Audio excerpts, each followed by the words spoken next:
Hi കൂട്ടുകാരെ, എൻ്റെ video കാണുന്ന എല്ലാ കൂട്ടുകാർക്കും സുഖമാണല്ലോ.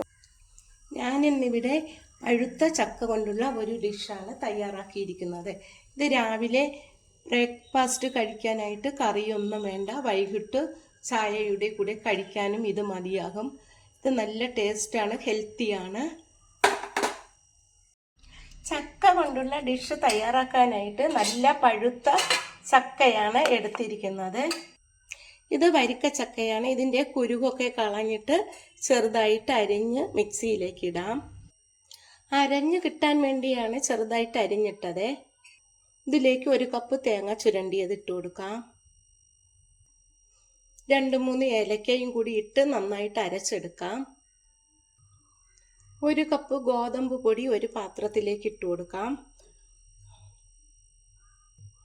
മധുരത്തിന് ആവശ്യമായി മധുരം ചേർക്കാൻ ഞാൻ ചീകി വെച്ച ശർക്കരയാണ് ഇട്ട് കൊടുക്കുന്നത്. പഞ്ചസാര ചേർക്കാം, ശർക്കര വേണമെങ്കിൽ ശർക്കര ചേർത്ത് കൊടുക്കാം. ഇതിലേക്ക് 1 നുള്ളുപ്പ് പൊടി ഇട്ടിട്ട് നന്നായിട്ട് കുഴച്ചെടുക്കാം. ഇതിലേക്ക് ആവശ്യത്തിന് കുറേശ്ശെ വെള്ളമൊഴിച്ച് നന്നായിട്ട് കുഴച്ചെടുക്കാം. കുറച്ചും കൂടി വെള്ളം ഒഴിച്ചു കൊടുക്കാം.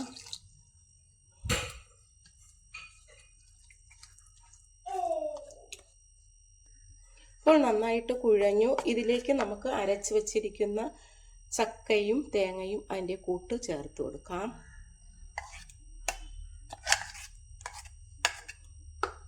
എന്നിട്ട് ഇനി ഇത് നന്നായിട്ടൊന്ന് എല്ലാം കൂടി മിക്സ് ചെയ്യാം.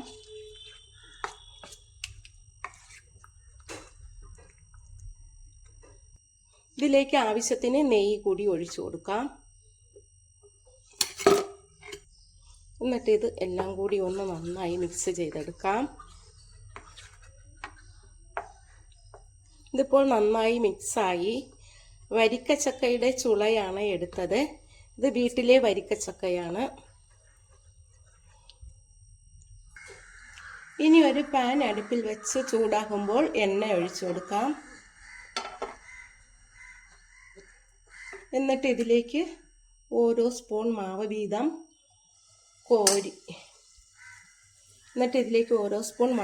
കോരി ഒഴിച്ചു കൊടുക്കാം. ഓരോ തവി മാവും ഒഴിച്ച് ഒന്ന് റൗണ്ട് ചെയ്ത് ഷേപ്പാക്കി എടുക്കാം.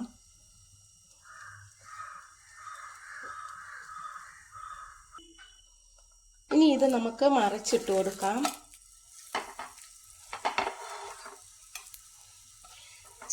പഴുത്ത ചക്ക കളയാതെ ഇതേപോലെ തയ്യാറാക്കിയാൽ രാവിലെ ബ്രേക്ക്ഫാസ്റ്റിന് ഇത് മതിയാകും. ഇതിന് കറിയുടെ ആവശ്യമൊന്നുമില്ല.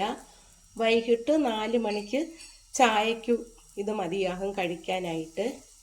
നല്ല ടേസ്റ്റാണ്, ഹെൽത്തി ആയിട്ടുള്ള ഒരു ഡിഷാണിത്.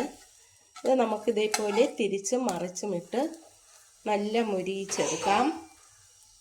ഇത് കുഴയ്ക്കുമ്പോൾ ഗോതമ്പ് പൊടി കൂടുതൽ ചേർക്കണം. അരിപ്പൊടിയിലും തയ്യാറാക്കാം, മൈദ മാവിലും ഇത് തയ്യാറാക്കാം. ഞാനിവിടെ ഗോതമ്പ് പൊടിയാണ് എടുത്തത്. ഗോതമ്പ് പൊടി കൂടുതൽ ചേർത്തില്ലെങ്കിൽ ഇത് പൊടിഞ്ഞു പോകും. അതുകൊണ്ടാണ് ഞാൻ കൂടുതൽ ഗോതമ്പ് പൊടി ചേർത്തത്.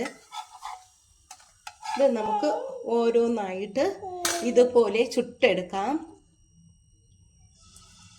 എല്ലാ മാവിലും ഇതുപോലെ നമുക്ക് ചുട്ടെടുക്കാം. ഇത് കഴിക്കാൻ നല്ല ടേസ്റ്റാണ്. എല്ലാ മാവിലും ഇതുപോലെ ഞാൻ ചുട്ടെടുത്തു. ഇത് കഴിക്കാനും നല്ല ടേസ്റ്റാണ്. കൊച്ചു കുട്ടികൾക്കും മുതിർന്നവർക്കും എല്ലാം ഇത് നല്ല ഒരു പോഷകാഹാരമാണ്. ക്യാൻസറിനൊക്കെ ചക്ക വളരെ നല്ലതാണ്. എൻ്റെ ഈ വീഡിയോ ഇഷ്ടമായെങ്കിൽ ആദ്യമായി കാണുന്നവരെല്ലാം എൻ്റെ ചാനൽ സബ്സ്ക്രൈബ് ചെയ്യണം, എന്നെ സപ്പോർട്ട് ചെയ്യണം. എല്ലാവരും ഇതുപോലെ ഒന്ന് തയ്യാറാക്കി നോക്കണം. Thank you.